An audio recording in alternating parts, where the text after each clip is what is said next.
8. 통제 게임. 통제 게임은 파워 게임의 한 측면으로 볼 수 있습니다. 그러나 원초적인 파워 게임은 자기 강화의 나선을 형성하여 점점 더 극단적인 힘의 표현으로 이어질 수 있습니다. 예를 들어 권력을 남용하는 많은 지도자는 점차 극단적으로 변해 결국 다른 사람을 파괴하거나 자신도 파괴되는 전쟁을 일으킵니다. 원초적인 파워 게임은 통제력을 잃고 결국 스스로를 파멸로 이끄는 게임이라고 할 수 있습니다. 통제 게임은 좀 더 절제되고 통제된 방식으로 힘을 표현하는 게임입니다. 즉, 사람들은 더 오랜 시간 동안 권력을 표현할 수 있지만 그 대가로 다른 사람, 심지어 자신의 사람들을 지속적으로 통제하려고 노력해야 한다는 의미입니다. 다른 사람을 통제하기 시작하면 가장 먼저 통제해야 할 대상은 바로 자기 자신입니다. 이것이 왜 그럴까요? 다른 사람을 통제한다는 것은 무엇을 의미할까요? 물론 물리적인 힘을 통한 원초적인 통제가 있습니다. 역사가 증명하듯 직접적인 물리적 힘을 통한 통제는 달성하기 매우 어렵고 장기간 유지하기는 더더욱 어렵습니다. 한 나라의 독재자가 다른 나라를 점령했다고 가정해 봅시다. 점령국의 국민을 어떻게 통제할 수 있을까요? 시민을 모두 감옥에 집어넣을 수도 있겠지만 그러면 점령한 의미가 없을 것입니다. 군인 3명을 배치해 24시간 국민 한 사람 한 사람을 물리적으로 감시할 수도 있겠지만 그런 자원이 있을까요? 다른 사람들을 통제할 수 있는 유일한 현실적인 방법은 그들의 마음속에 들어가 특정한 세계관, 특정한 멘탈 박스를 받아들이게 하는 것입니다. 스탈린은 사람들을 체포하고 처형할 수 있는 막강한 물리적인 힘을 가지고 있었으며 소비에트 연방에서 2100만 명을 살해한 것으로 추정됩니다. 하지만 모든 사람을 물리적으로 통제할 수 없다는 것을 깨달은 스탈린은 특수부대를 동원해 무작위로 사람을 죽이거나 실종시키는 공포시대, 적색 테러 작전을 시행했습니다.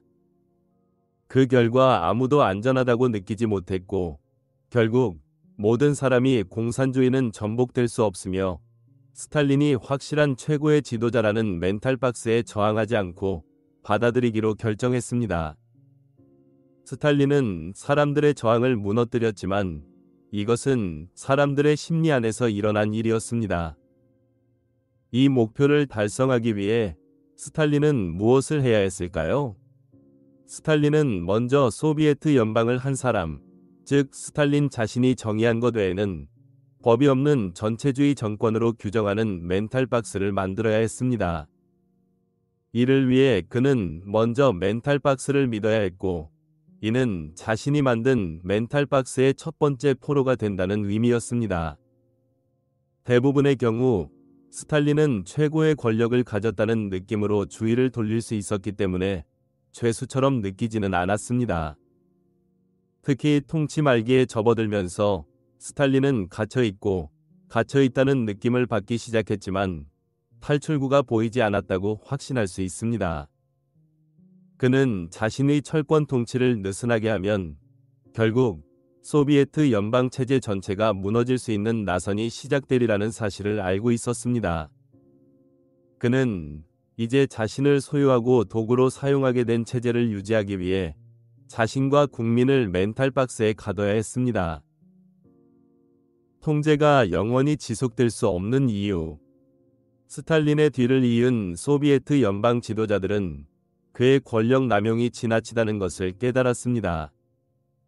그들은 점차 처형과 투옥의 위협을 없애려고 노력했고 몇몇 지도자들은 이를 통해 소비에트 연방을 온전하게 유지할 수 있다고 생각했습니다.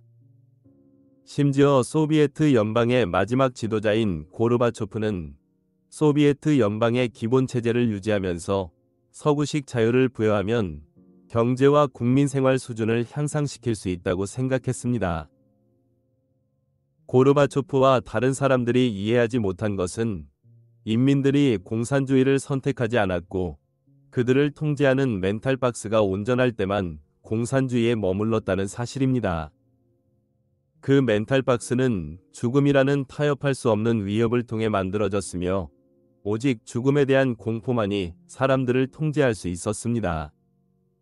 소비에트 연방 지도자들이 위협을 완화하기 시작하고 인민들이 위협이 더 이상 심각하지 않다는 것을 깨닫기 시작하자마자 그들은 더 많은 자유를 원했습니다.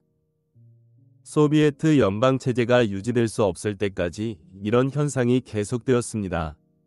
레닌과 스탈린이 만든 멘탈 박스는 해체되었습니다. 왜 이런 일이 일어났을까요? 파워게임에 대한 담화에서 설명했듯이 힘에 기반한 모든 것은 우주 거울에서 반작용을 일으키기 때문입니다. 단순히 시스템을 유지하기 위해 점점 더 많은 힘을 사용해야 하고 이는 결국 사용 가능한 자원을 초과하게 될 것입니다. 레닌이 약속한 공산주의는 모든 사람이 편안한 생활 수준을 누릴 수 있는 노동자의 낙원이 될 것입니다. 그 체제는 무력에 기반한 체제였기 때문에 필연적으로 외부의 적을 규정할 수밖에 없었고 이는 스탈린의 극단적인 편집증과 결합되어 소비에트 연방은 처음부터 군비 경쟁에 갇혀 있었습니다. 군대에 점점 더 많은 자원을 투입할 필요가 없었다면 소비에트 연방은 한동안은 편안한 생활 수준을 제공했을지도 모릅니다. 처음부터 무력에 기반을 둔 체제였기 때문에 외부의 적 없이는 존재할 수 없었습니다.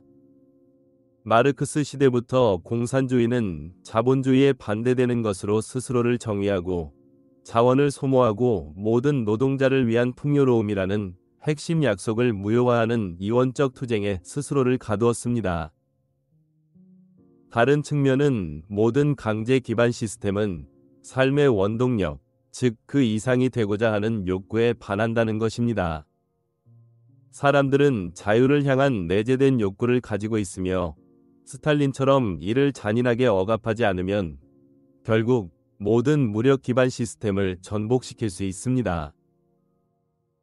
사람들을 통제하는 것은 무엇일까요?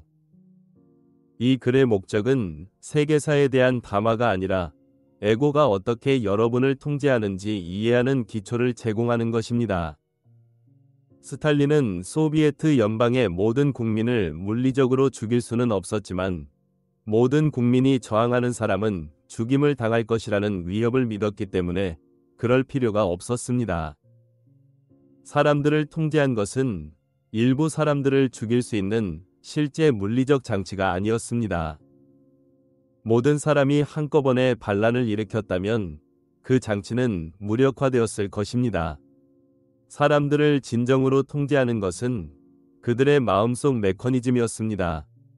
결론은 모든 종류의 통제의 기초는 사람들의 마음속에 들어가서 그리스도 마음과의 연결을 차단하는 것입니다. 내가 이전 담화와 다른 가르침에서 무엇을 말했습니까? 여러분은 이 육체와 물질 세계에 국한된 인간이 아닙니다. 여러분은 현재의 육체와 이번 생애에서 쌓아온 삶 없이도 쉽게 존재할 수 있는 영적인 존재입니다.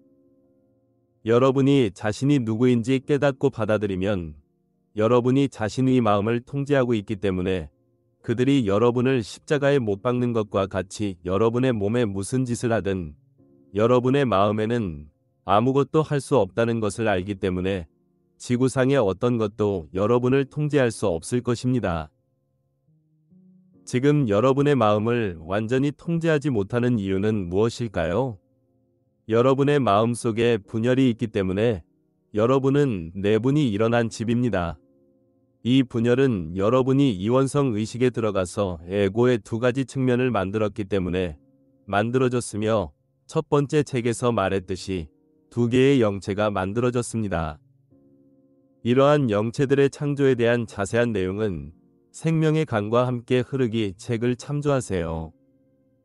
이 영체들은 이곳 물질 세계에서 창조되었으며 자신의 생존이 물질 세계의 특정한 조건에 달려 있다고 믿습니다. 영체들은 여러분이 이 세상의 특정한 경계 안에 머물기를 원하며 마치 여러분의 생명이 그것에 달려 있는 것처럼 물질 세계의 특정한 조건에 매달리기를 원합니다. 다른 사람들이 어떻게 여러분을 통제할 수 있습니까? 그들은 여러분의 심리 속에 여러분이 이 세상의 특정한 조건에 집착하게 만드는 데 사용할 수 있는 무언가를 가지고 있기 때문에 그렇게 할 수 있습니다. 여러분이 이 지구에서 가진 모든 것을 기꺼이 포기하고 버릴 수 있다면 이 지구의 어떤 힘이 여러분을 통제할 수 있을까요? 그렇기 때문에 나는 모든 것을 기꺼이 포기할 수 있는 사람만이 나를 따라 그리스도 의식으로 들어갈 수 있다고 말했습니다. 이 지구에서 그것이 없이는 존재할 수 없는 무언가가 있다고 느낄 때 여러분은 통제될 수 있습니다. 누군가는 그것 없이는 살 수 없다고 생각하는 것을 빼앗아 가겠다고 위협하지만 그는 또한 여러분이 어떤 제안에 복종하면 여러분의 보물을 지킬 수 있다고 약속합니다. 여러분이 정말 그것 없이는 살 수 없다고 생각한다면 여러분은 실제로 복종할 것입니다. 이 지구에서 무언가가 없이는 살 수 없다고 느끼는 것은 여러분 내면에 있는 무엇입니까? 여러분이 영적인 존재라면 어떻게 이런 생각을 할 수 있을까요? 의식하는 자아에 대한 우리의 가르침의 마법은 일단 여러분이 순수의식이라는 것을 깨닫고 경험하면 여러분의 존재가 지구상의 어떤 것에 의존하지 않는다는 것을 직접 경험한다는 것입니다. 그러면 지구상의 무언가가 없이는 살 수 없다고 느끼는 것이 내가 아니라 에너지장 안에 존재하는 영체라는 것을 알 수 있습니다. 이 영체는 지상의 특정한 조건을 기반으로 만들어졌으며 진정으로 그것 없이는 살 수 없습니다. 영체는 색안경과 같은 인지 필터입니다. 여러분이 단순히 영체의 인지 필터를 통해 삶을 바라보고 있다는 것을 깨닫지 못하는 한 여러분은 영체의 두려움이 여러분의 두려움이라고 생각할 것입니다. 여러분이 순수한 영인 의식하는 자라는 것을 깨달을 때 여러분은 지구상에서 생명을 잃어도 죽지 않을 것임을 알게 될 것입니다. 그때 여러분은 자신의 생명을 구하려는 사람은 생명을 잃을 것이고 나를 따라 하나됨으로 들어가기 위해 기꺼이 목숨을 잃는 사람은 영원한 생명을 찾을 것이라는 나의 부름을 기꺼이 따를 것입니다. 여러분에게는 이미 영원한 생명이 있습니다. 여러분 존재 안에 있는 영체들은 결코 영원한 생명을 얻을 수 없기 때문에 이것을 볼 수 없습니다.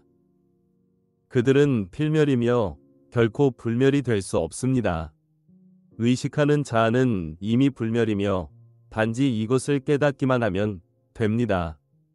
여러분은 단지 영체들이 무엇인지 보고 여러분이 이러한 영체들이 아니라는 것을 확인한 다음 의식적으로 그것들을 죽게 함으로써 이것을 깨닫습니다. 이것은 영체들과 에고 및 모든 어둠의 세력들로 그것들의 힘을 막는 것에게 무엇이든 할 것입니다. 그들은 여러분이 나와 함께 말할 수 없도록 무엇이든지 할 것입니다. 이 세상의 지배자가 오더라도 내면에서 반응할 것이 아무것도 없습니다.